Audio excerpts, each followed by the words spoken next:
As per the request of a viewer, आज की जो वीडियो है ये है मल्टीपल माइलोमा के बारे में, जो कि एक कैंसरस कंडीशन है। It is a cancer of a bone cell, specially जो प्लाज्मा सेल होते हैं उसका कैंसर होता है। तो जो ये मल्टीपल माइलोमा है, इसकी कंप्लीट इन्फॉर्मेशन के लिए वीडियो को एंड तक जरूर देखें, और अगर अभी तक आपने चैनल को सब्सक्राइब नहीं किया है तो चैनल को सब्सक्राइब करना ना भूलें। नमस्कार दोस्तों, मैं हूं doctor Khushboo Pandey, BHMS MD and research scholar. स्वागत करती हूँ आप सभी का हमारे यूट्यूब चैनल में।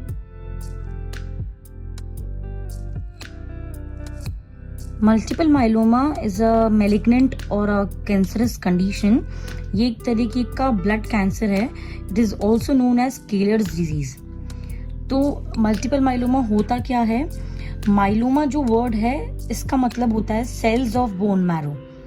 तो बोन मैरो क्या चीज होती है? बोन मैरो एक ऐसा सब्सटेंस होता है जो बोन्स जो होती है, हमारी हड्डियां होती हैं, उसके अंदर प्रेजेंट रहता है, जिसका काम होता है हर तरीके के जो भी सेल्स होते हैं बॉडी में उनको प्रोड्यूस करना। जो बोन मैरो है, जो ये सब्सटेंस है, ये हर तरीके के सेल्स को प्रोड्यूस करता है, जिसको बोलते हैं स्टेम सेल्स। और फिर आगे जाके ये मॉडिफाई होते हैं अलग अलग तरीके के सेल्स में। तो जब ये ब्लड के सेल्स बनाते हैं, जैसे कि 3 तरीके के ब्लड के सेल्स होते हैं, ब्लड सेल्स 3 तरीके के होते हैं। RBCs यानी कि रेड ब्लड सेल्स, WBCs यानी कि व्हाइट ब्लड सेल्स, और तीसरा होता है प्लेटलेट्स। तो जो RBCs हैं, इनका काम होता है ऑक्सीजन कैरियर का काम करते हैं। जो ऑक्सीजन होती है उसको हमारी बॉडी के अलग अलग पार्ट्स तक पहुंचाते हैं। WBCs जो होती है, इनका काम होता है इन्फेक्शन से लड़ना, एंटीबॉडीज प्रोड्यूस करना। और तीसरा होता है प्लेटलेट्स। इनका काम होता है जो ब्लीडिंग कहीं भी अच्छा हो जाती है अचानक से, चाहे शरीर के अंदर चाहे बाहर कभी, तो ब्लीडिंग को रोकना, क्लॉटिंग करवाना, वो काम इनका होता है। तो जो WBC होती हैं, ये WBC का एक फॉर्म होता है लिम्फोसाइट्स। ये भी 5 तरीके के होते हैं। इसका एक फॉर्म है, इसका एक टाइप है लिम्फोसाइट। लिम्फोसाइट्स भी 2 तरीके के होते हैं, एक होता है B लिम्फोसाइट, एक होता है T लिम्फोसाइट। तो जो ये B लिम्फोसाइट्स होते हैं, ये क्या करते हैं, प्लाज्मा सेल्स में कन्वर्ट हो जाते हैं ताकि ये एंटीबॉडीज बनाए, यानी कि इम्यूनोग्लोबुलिन्स, जिनको हम IG बोलते हैं, जो खुद 5 तरीके के होते हैं, IgG, IgA, IgM, IgG, IgE। तो इनको बनाते हैं, और इन एंटीबॉडीज, इन इम्यूनोग्लोबुलिन्स का काम होता है कि हमारी बॉडी में कोई भी इन्फेक्शन है या कोई भी बैक्टीरिया आ रहा है, वायरस आ रहा है, कुछ भी आ रहा है, उससे लड़ना, एंटीबॉडीज बनाना उनके अगेंस्ट, और उनसे लड़ना और बॉडी को प्रोटेक्ट करके रखना। तो जो ये प्लाज्मा सेल्स है, इसका कैंसर जो है that is called multiple myeloma. Means multiple myeloma is the cancer of the plasma cells.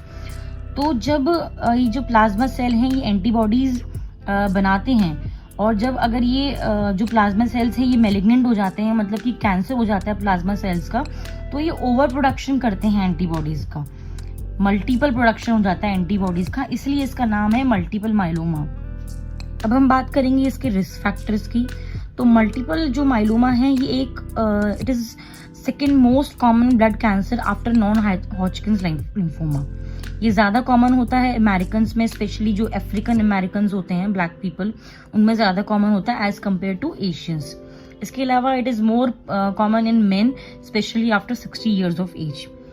जो इसका एग्जैक्ट कॉज है दैट इज अननोन, बट फिर भी कुछ थ्योरीज के अकॉर्डिंग ये देखा गया है कि इसके पीछे कुछ जेनेटिक टेंडेंसी या जेनेटिक हिस्ट्री या DNA में कुछ प्रॉब्लम्स हो सकती हैं, या रेडिएशन की वजह से कोई दिक्कत हो सकती है, या कोई भी केमिकल्स का एक्सपोजर हो, या वायरस के किसी प्रॉब्लम की वजह से हो सकती है। एग्जैक्ट कॉज अननोन है। साइन एंड सिम्टम्स क्या होते हैं इसके? इसमें सीवियर जो लोअर बैक में पेन है और रिब्स में पेन मिल सकता है। इसके साथ साथ अनीमिया मिल सकता है, मतलब कि खून की कमी, जिसकी वजह से इम्यूनिटी काफी कम हो जाएगी और शरीर में वीकनेस हो जाएगी। इसके अलावा जब इम्यूनिटी बहुत कम हो गई है तो बहुत फ्रीक्वेंट इन्फेक्शंस की, जल्दी जल्दी आपको कुछ ना कुछ बीमारी हो रही है, कुछ ना कुछ इन्फेक्शन हो रहा है, ये आपको मिल सकता है। इसके अलावा वेट लॉस, भूख ना लगना, कंफ्यूजन होना, कॉन्स्टिपेशन होना, ये सब बाकी चीजें हैं। मल्टीपल माइलोमा की डायग्नोसिस की बात करी जाए तो इसमें ब्लड टेस्ट, जिसमें आप जो भी कंप्लीट ब्लड काउंट है, जिसमें आपको RBCs, WBCs सब कुछ देखने को मिलेगा, उसमें कुछ तकलीफ मिल सकती है, अनीमिया मिल सकता है। इसके अलावा जो हाइपर कैल्सीमिया, मतलब कि कैल्शियम का लेवल बढ़ा हुआ मिल सकता है, हाई प्रोटीन लेवल्स मिल सकते हैं ब्लड में। किडनी टेस्ट कराना बहुत ज़रूरी है, किडनी प्रोफाइल कराना ज़रूरी है, क्योंकि किडनी काफ़ी जल्दी इफेक्ट हो जाती है इस प्रॉब्लम की वजह से। इसके अलावा एक्सरेज, MRI, इन सब चीज़ों से कुछ ना कुछ डिफॉर्मिटी नज़र आ सकती है और फिर एट लास्ट जो कंफर्म करने के लिए बायोप्सी ज़रूरी होती है। ट्रीटमेंट की बात करें तो इसका कोई भी परमानेंट क्योर या परमानेंट ट्रीटमेंट नहीं है। चाहे आप कोई भी पैथी ले लीजिए, तो मेन ऑब्जेक्टिव यही रहता है कि इसके स्प्रेड को थोड़ा कंट्रोल करना। जितनी तेज़ी से ये स्प्रेड कर रहा है उसमें थोड़ा हम कंट्रोल ला सकें, या फिर जो इसके सिम्टम्स हैं उनको थोड़ा सा सबसाइड, उनको थोड़ा सा रिलीफ दे सकें। और रही बात होम्योपैथी की, तो होम्योपैथी भी इसी चीज़ में एम या ऑब्जेक्टिव उनका मेन रहता है कि जो स्प्रेड है उसको थोड़ा कंट्रोल कर सकें और जो उसके सिम्टम्स हैं उसको मैनेज कर सकें। हालांकि अभी तक there is no major study done to evaluate the efficacy of homeopathy in multiple myeloma.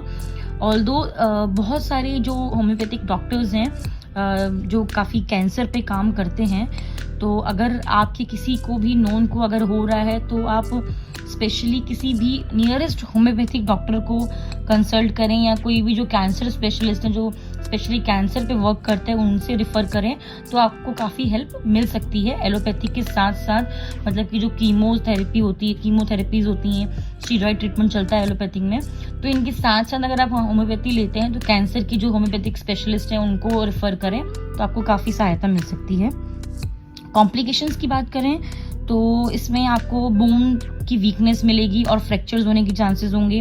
Heart problem शुरू हो सकती हैं, फ्रीक्वेंट इन्फेक्शंस हो सकते हैं कोई भी, और किडनी डिस्टर्ब होना शुरू हो सकती है, किडनी फेलियर, किडनी इन्फेक्शन हो सकते हैं। याद रखिएगा, अगर आप किसी भी बीमारी का ट्रीटमेंट लेना चाहते हैं तो ये ज़रूरी है कि आप किसी भी नियर बाय जो होम्योपैथी डॉक्टर हैं उनसे कंसल्ट करें, या आप चाहते हैं कि आप जो भी बीमारियां आपको हैं उनके लिए आप हमसे ऑनलाइन कंसल्ट करना चाहते हैं, तो डिस्क्रिप्शन में दिए गए व्हाट्सएप नंबर पर अपनी डिटेल शेयर करें, जहां पे आपसे सारी चीज़ें पूछकर आपके केस के अकॉर्डिंग आपको ट्रीटमेंट दिया जाएगा। अगर आपको वीडियो पसंद आई है तो प्लीज़ लाइक करें, शेयर करें ज़्यादा से लोगों के साथ, ताकि जो भी हम वीडियोज़ बना रहे हैं इन सबका बेनिफिट सभी लोगों को हो सके।